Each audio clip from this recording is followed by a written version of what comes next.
What would you do if a neighbor dropped their kid at your doorstep, vanished without a word, and left you with nothing but silence on the other end of the line?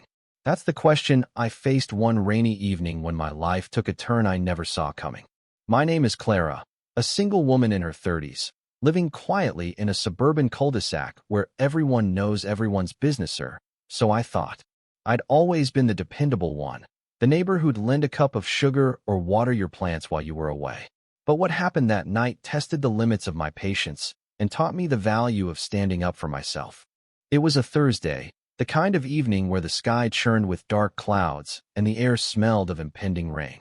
I was curled up on my couch, halfway through a book, when the doorbell rang. I opened the door to find Emily, the 5-year-old daughter of my neighbor, Sarah, standing there with her little backpack, her eyes wide and uncertain.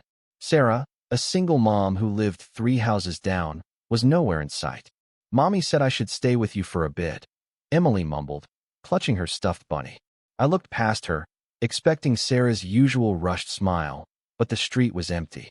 I brought Emily inside, gave her some cookies, and dialed Sarah's number. Straight to voicemail. I tried again. Same result. A knot formed in my stomach.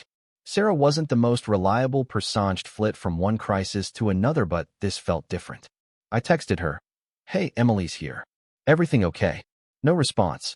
By 9 p.m., with Emily dozing on my couch, I was pacing. I called again. This time, a robotic voice informed me the number was disconnected. My heart sank. Had Sarah planned this? I barely slept that night, my mind racing with questions. Was Sarah in trouble? Had she abandoned Emily? Or was this some audacious assumption that I'd just babysit for free? I'd watched Emily a few times before, short stints when Sarah had emergencies. I never minded. Emily was sweet, and I figured it was what neighbors did. But this was a line crossed. By morning, with no word from Sarah, I decided to act. Emily needed stability, so I made her pancakes and called a friend who worked in social services. "Clara, you need to protect yourself," she warned. "Document everything. If Sarah doesn't show up, you'll need to involve the authorities." I hesitated. I didn't want to escalate things, but I also wasn't about to become an unpaid nanny. I took Emily to school, explaining to her teacher what had happened. The teacher's raised eyebrow mirrored my own unease. Back home, I knocked on Sarah's door. No answer. Her car was gone, her windows dark. I left a note. "Sarah, please contact me ASAP about Emily. I'm worried." Still nothing. Days passed. Emily stayed with me, her small presence filling my quiet house with crayons and giggles. I bought her clothes, enrolled her in after-school activities, and tried to keep things normal. But anger simmered beneath my concern. Sarah's silence wasn't just irresponsible, it was selfish.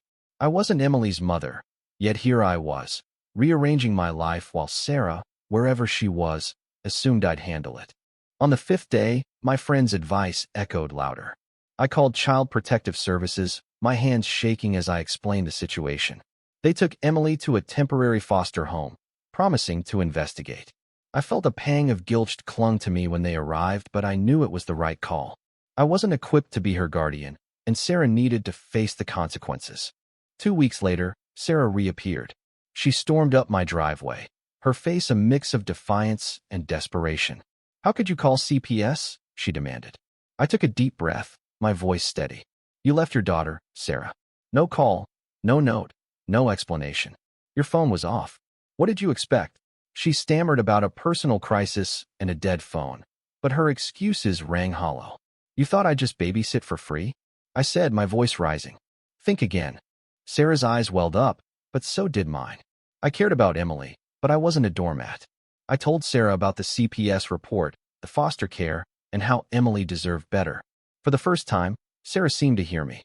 She promised to work with the authorities to regain custody, to get her life together. I didn't know if she meant it, but I hoped for Emily's sake she did. As I watched Sarah leave, I felt a weight lift. I'd always thought being a good neighbor meant saying yes, but this taught me something deeper. Kindness doesn't mean sacrificing your boundaries.